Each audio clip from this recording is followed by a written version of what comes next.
Okay guys, sebelum tu jangan lupa klik like, komen dan share video ni guys. Okay, sekarang kita nak tunjuk kita punya rak display kita. Okay, yang dapat sekali satu set lah. Dapat filter, lampu, cover aquarium. Kita bagi one set. Okay, first kita tengok untuk beg kuning nombor 1. Size dia 17 inci lebar.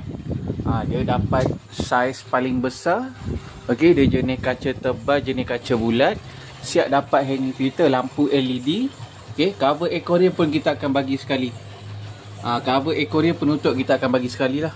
Kalau korang nak saiz besar, nak letak tepi TV ruang tamu, pakai saiz 17 macam ni. Okay, ataupun tak nak saiz besar, korang pakai beg kuning nombor 3. Saiz dia 12 inci lebar. Siap dapat cover, lampu. Okay, filter pun kita bagi sekali. Okay, yang ni saiz dia 12 inci lebar. Dia jenis kaca bulat juga. Memang cantik Okay, memang cantik guys. Okay, kalau korang berminat boleh order dekat kita punya beg kuning ataupun masuk live. Okay, yang ni satu lagi saiz dia ni saiz 15 inci lebar. Ni saiz 1 kaki setengah. Siap dapat filter, cover aquarium, lampu LED pun kita bagi sekali. Ni one set. Korang tinggal masuk ikan, masuk air saja. Okay, lepas tu kita ada yang saiz kecil lagi.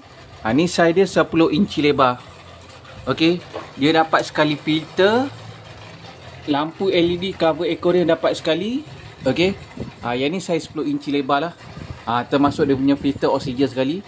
Kalau korang nak beli ikan laga, pakai beg kuning nombor 5. Saiz dia 8 inci lebar. Ni untuk beli ikan laga sahaja guys. Okay, dapat penutup dia juga, jenis kaca tebal, kaca bulat. Kalau berminat boleh order dekat kita punya beg kuning ataupun masuk live kita. Semua negeri kita boleh post. Thank you.